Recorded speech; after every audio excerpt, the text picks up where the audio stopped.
nalaman tungkol sa kasaysayan ng sining sa ating bansa. Marami din po pala ang naging impluwensya ng ibang bansa sa ating kultura at sining. Pero hindi pa rin po maitatago ang aking talento ng mga Pilipino. At yan ay kaloob ng Diyos. Okay, Bible story naman tayo. Sige po, Okay. Kahapon ay natunghayan natin ang tungkol sa pagsusugo ng 2 espiya ni Josue sa Jericho. At kahit po nalaman na po ng mga lingkod ng hari ang pagpunta po ng mga espiya ni Josue sa kanilang lupain, ay hindi po sila pinabayaan ni Rahab. Dahil tinago niya sila. Oo. At ito ang sabi ng mga espiya ni Josue kay Rahab. Basahin natin ang nakasulat sa aklat ng Josue sa 2:14 hanggang 24. At sinabi ng mga lalaki sa kanya, "Ang aming buhay ay ilalagak namin sa inyo kung hindi ninyo ihahayag itong aming pakay. At mangyayari na pagka ibinigay sa amin ng Panginoon ng lupain, kami ay magmamagandang loob at magtatapat sa inyo." Nang magkagayoy, kaniyang pinababa sila sa pamamagitan ng isang lubid sa dungawan, sapagkat ang kanyang bahay ay nasa kuta ng bayan, at siya'y tumatahan sa kuta.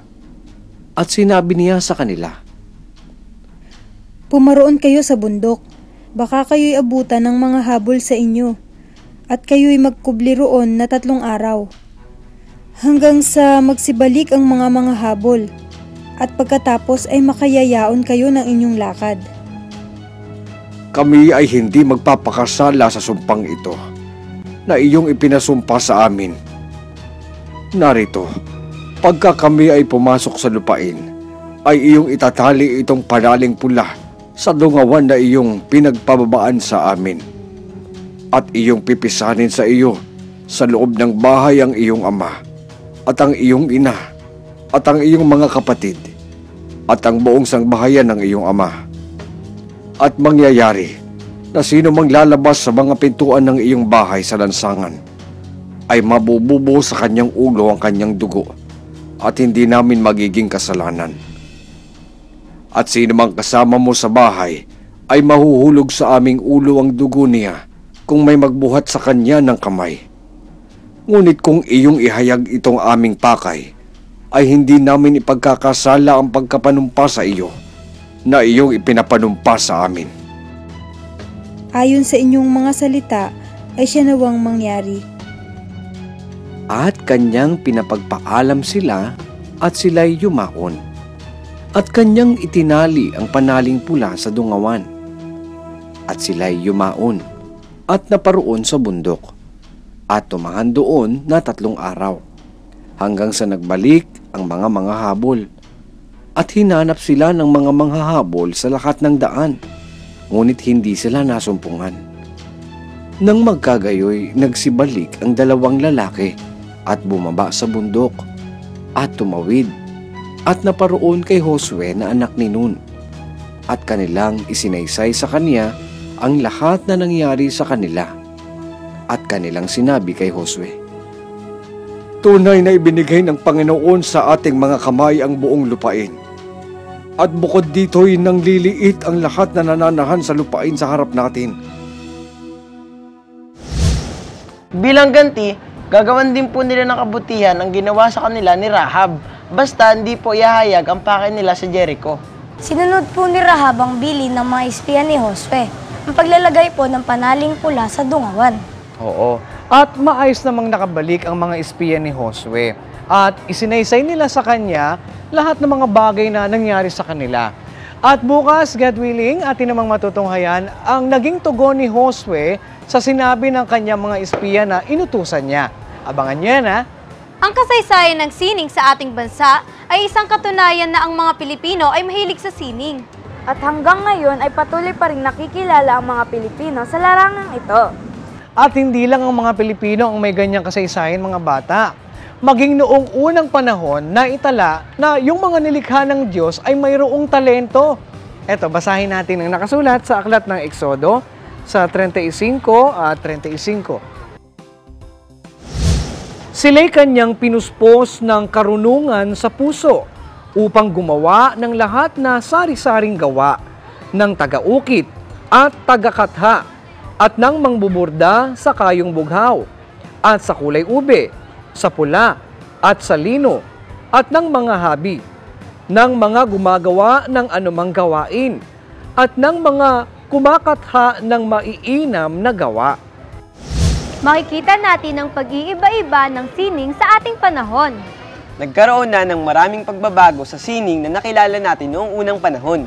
Kaya naman bukas, kaloloobin ng Diyos, pag-aaralan naman natin ang modernong sining at ang pagkakaiba nito sa makalumang sining.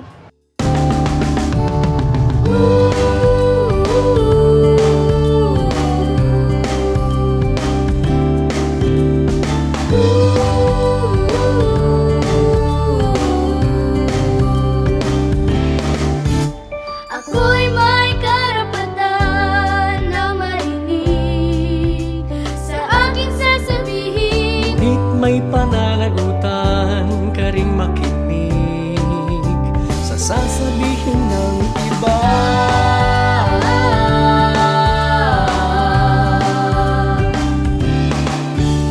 Ako'y may karapatan sa edukasyon upang maglumaking Pero dapat naman na ika'y magsikap sa iyong pag-aaral.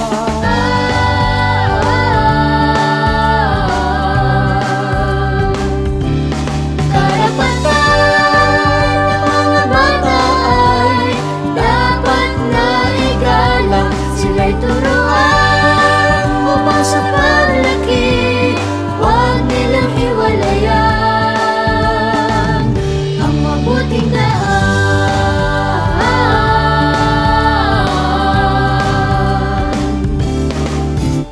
Ako'y may karapatang mabuhay at maglaro sa malinis na paligid. Kaya naman dapat lang na ika'y tumulong na ingatan ng kapaligiran.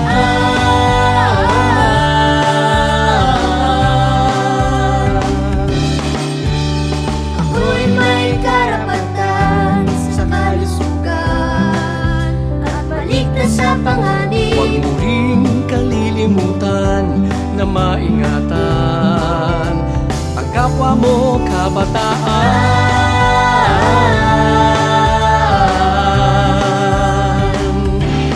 Karapatan ng mga bata ay dapat na igalang. Sila'y turuan upang sa paglaki huwag nilang hiwalayan ang mabuting daan. Pagmamahal at paggalang sa kapwa'y tungkulin natin. Kahit bata ka man, kahit bata pa man. Karapatan ng mga bata ay dapat na igalang. Sila'y turuan upang sa paglaki huwag nilang hiwalayan. Karapatan ng mga bata ay dapat na igalang. Sila'y turuan upang sa paglaki huwag nilang hiwalayan ang mabuting daan.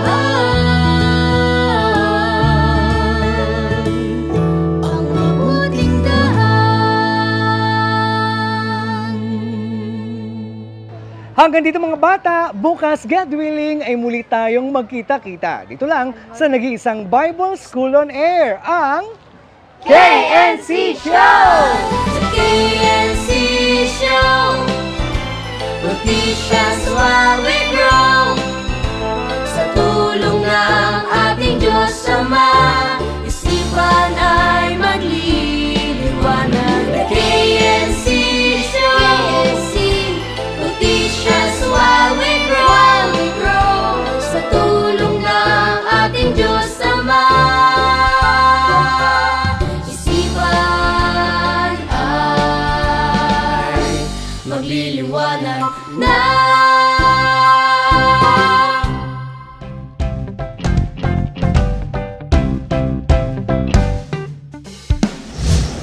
Pero hindi pa rin po maitatago ang angkin. At isinaysay nila sa kanya ang nangyari sa kanila sa... Ay hindi po sila... At nalaman na po... Ay hindi po sila pinabayaan ni Rahab.